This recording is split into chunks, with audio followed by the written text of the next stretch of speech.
बात करते हैं एनिमल वेलफेयर की। एनिमल एक्सप्लॉयटेशन पर इतनी चर्चा करने के बाद अब लॉजिकल सीक्वेंस में नेक्स्ट टॉपिक यही है कि कैसे जानवरों का हित किया जाए, उनका भला किया जाए। अब एक shocking statement, animal welfare is an illusion, मतलब एक भ्रम, एक छलावा। कैसे? I guess most of us do not want unnecessary suffering of others including animals, and most of us would also want कि ऐसे लॉज भी हो जो एनिमल्स को अननेसेसरी सफरिंग से बचाए। सुनने में बहुत अच्छा लगता है, लेकिन प्रॉब्लम यही है। प्रॉब्लम ये है कि क्या नेसेसरी है या क्या अननेसेसरी है, वो भी डिसाइड करने वाले हम इंसान ही हैं। Very important concept here is seeing things from the victims perspective. Mostly हम इंसान जानवरों को कैसे ट्रीट करेंगे वो हमारे अपने सेंटिमेंट्स के आधार पर करते हैं। किसी क्यूट एनिमल को देख लिया तो सोचते हैं, अरे नहीं, इसको मत मारो या इसको मत परेशान करो। वही हमको फैक्ट्री फार्म्ड एनिमल्स पर तो कभी दया नहीं आती। उनको मारना, काटना, खाना इज़ ओके, क्योंकि ऐसा करना ह्यूमंस के लिए फ़ायदेमंद है। तो वो अननेसेसरी क्रूएल्टी में नहीं आती हमारे बुक्स में, राइट? यहाँ पर उस जानवर का पर्सपेक्टिव यानी उस विक्टिम का पर्सपेक्टिव तो कोई देखता ही नहीं। तो ऐसे एंटी क्रूएल्टी लॉज या surface level animal welfare laws जो human needs and human judgement के बेसिस पर बनती है, वो सब बस नाम का वेलफेयर है। देखा जाए तो इसमें उस विक्टिम का कोई भला नहीं हो रहा। जहाँ पर इंसान को लगेगा उस पशु को हार्म करना नेसेसरी है, प्रॉफिटेबल है, वहाँ उसको वो करने से कोई रोकने वाला नहीं है। Large scale, systematic and institutionalised suffering of animals जो सबसे बड़ा कंट्रीब्यूटर है टुवर्ड्स हीनियस एनिमल क्रूएल्टी, उनके खिलाफ कभी कोई एंटी क्रूएल्टी लॉज नहीं बनती, क्योंकि लीगल सिस्टम काम ही ऐसे करती है कि इकोनॉमिक इंटरेस्ट को बचाया जा सके।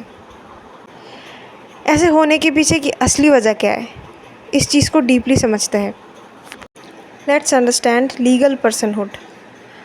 कानून के अंडर किसी का दो ही स्टेटस हो सकता है, या तो एक लीगल पर्सन या एक प्रॉपर्टी। जो लीगल पर्सन्स होते हैं उनके अपने स्वतंत्र अधिकार होते हैं, और जो प्रॉपर्टी होते हैं उनको दूसरे लीगल पर्सन्स के राइट टू ओन प्रॉपर्टी के under as an object consider किया जाता है, यानी उनके खुद के कोई अधिकार नहीं होते। एक इम्पॉर्टेंट पॉइंट यहाँ पे कि लीगल पर्सनहुड अटेन करने के लिए इंसान होना ज़रूरी नहीं है। अलग अलग टाइप्स ऑफ लीगल पर्सन्स हो सकते हैं। इंसानों को नेचुरल पर्सन्स माना जाता है, बट उसके अलावा भी नॉन ह्यूमन एंटिटीज़ जैसे इंस्टीट्यूशंस, कॉरपोरेशंस एक्सेट्रा, इनको भी लीगल पर्सनहुड दी जाती है, as in they can hold legal rights and obligations under the law. अब अपने पॉइंट पे वापस आते हैं। कानून के अंडर फ़िलहाल एनिमल्स को पर्सनल स्टेटस नहीं बल्कि प्रॉपर्टी स्टेटस मिला हुआ है, और यही असली वजह है कि क्यों इनका प्रोटेक्शन या सही मायने में वेलफेयर पॉसिबल नहीं है। क्योंकि एज अ प्रॉपर्टी स्वाभाविक रूप से उनको एज इकोनॉमिक कमोडिटीज़ या आर्थिक संसाधन के हिसाब से ही यूज़ किया जाएगा। इनके खुद के कोई अधिकार नहीं होते, और इसीलिए उस एनिमल के लिए बनाया गया कोई भी एंटी क्रूएल्टी लॉ उसके ओनर के प्रॉपर्टी राइट्स के आगे बिल्कुल ही मीनिंगलेस है। ओनर कितना भी भला क्यों ना हो, उसको जब भी ज़रूरत महसूस होगी वो उसके प्रॉपर्टी को यानी उस पशु को कैसे भी यूज़ या डिस्पोज कर सकता है, भले उसमें कितनी भी क्रूएल्टी हो। फॉर एग्ज़ाम्पल, डेयरी फार्मर अपने गाय को कितना भी प्यार से रखे, जब वो बूढ़ी हो जाएगी और दूध देने लायक नहीं रहेगी, या एक नर बछड़ा जो कभी दूध दे ही नहीं सकता, वो उसको कसाई के पास बेच देता है, क्योंकि उनसे उसको कोई मुनाफा नहीं हो रहा। अब बात करते हैं सल्यूशन की। सीधी बात है, एनिमल्स के लिए लीगल पर्सनहुड का डिमांड करना, जिससे उनको उनके खुद के स्वतंत्र अधिकार मिल सके। देयरफॉर बहुत सारे मीनिंगलेस वेलफेयर लॉज के जगह एक सिंगल राइट ही काफ़ी है, right to not be used as property. इसी एक फाउंडेशनल राइट से बाकी सारे राइट्स अपने आप लागू हो जाएंगे, जैसे right to live and right to be free from exploitation. इसी को कहते हैं एबॉलिशनिस्ट अप्रोच, जो कि वेलफेयरिस्ट अप्रोच से डिफरेंट है। वेलफेयरिस्ट अप्रोच कहती है कि पशुओं का उपयोग पूरी तरह से बंद करने की जगह उसी सिचुएशन में उनके साथ जैसे ट्रीटमेंट होता है या उनकी जो कंडीशन है उस पर सुधार लाया जाए, ताकि उस पशु को कम से कम सफ़रिंग हो। बट जैसा कि हमने पहले भी डिस्कस किया है, ये बस एक वहम है, क्योंकि एक तो ऐसे लॉस का इम्प्लीमेंटेशन कहीं हो भी रहा है या नहीं, उसकी जांच कोई नहीं करता, और अगर हो भी रहा है कहीं तो वो बस नाम मात्र है, सुपरफिशियल वेलफेयर है, क्योंकि एट द एंड वो जानवर तो एक प्रॉपर्टी ही है ना।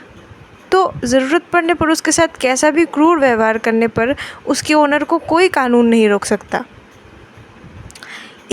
इसी को अपोज करते हुए आता है द एबॉलिशनिस्ट अप्रोच, जो ये मांग करती है कि जानवरों को इंसानों की किसी भी पर्पस के लिए यूज़ करना कम्प्लीटली बंद किया जाए, ताकि छोटे से छोटे स्तर पर भी पशु क्रूरता की कोई गुंजाइश ही ना बचे। इसी संदर्भ में आता है वीगन मूवमेंट, जो कि एक सोशल जस्टिस मूवमेंट है, यानी एक सामाजिक न्याय आंदोलन, जहां हम जानवरों के कमोडिटी स्टेटस यानी प्रॉपर्टी स्टेटस को पूरी तरह से एबॉलिश करने की मांग करते हैं। एक वीगन अपनी जीवन शैली में हर तरीके के पशु पदार्थ का त्याग करता है, चाहे वो खाने पीने का सामान हो, कपड़े हो या मनोरंजन। Veganism is a lifestyle and ethical philosophy that seeks to avoid, as far as possible and practical, all forms of exploitation and cruelty to animals, whether for food, clothing, entertainment or any other purpose. जब हम किसी animal product का demand करेंगे ही नहीं, तो धीरे धीरे उसका प्रोडक्शन भी कम होता रहेगा, और ऐसे ही वीगनिज़म को अपनाना is the most direct way to withdraw support from the system of animal exploitation. Veganism as a moral baseline या एक नैतिक आधार। वीगनिज़म को जब हम एक नैतिक आधार मानते हैं तो इसका मतलब ये होता है कि जानवरों को तकलीफ़ देना गलत है, उनको शोषण करना गलत है और हमें इससे बचना चाहिए। ये सिर्फ़ एक डाइट तक सीमित नहीं है, बल्कि एक सोचने का और जीने का तरीका है, जिसमें हम हर उस चीज़ से दूर रहने की कोशिश करते हैं जिससे जानवरों को नुकसान हो, जैसे मांस खाना, दूध या अंडा लेना, चमड़े या ऊन के कपड़े पहनना, जानवरों को मनोरंजन के लिए इस्तेमाल करना, जैसे सर्कस या ज़ू में होता है, या उनको अपने किसी कल्चरल ट्रेडिशन के लिए इस्तेमाल करना, जैसे घोड़ों और खच्चरों पर सवारी करना एक्सेट्रा, या जानवरों पर किए गए प्रयोगों वाले सामानों का इस्तेमाल करना। मॉरल बेसलाइन, इस चीज़ का मतलब ये है कि वीगनिज़म कोई बहुत ऊंचा आदर्श नहीं है, बल्कि ये एक सबसे बुनियादी या मूल नैतिक स्तर है। अगर कोई समाज सच में दयालु या न्यायपूर्ण है तो वहाँ ये आम बात होनी चाहिए कि जानवरों को जानबूझकर नुकसान ना पहुँचाया जाए, खासकर तब जब हमारे पास ऐसे ऑप्शंस या ऐसे विकल्प हो जिसमें किसी जानवर को कोई नुकसान ना हो।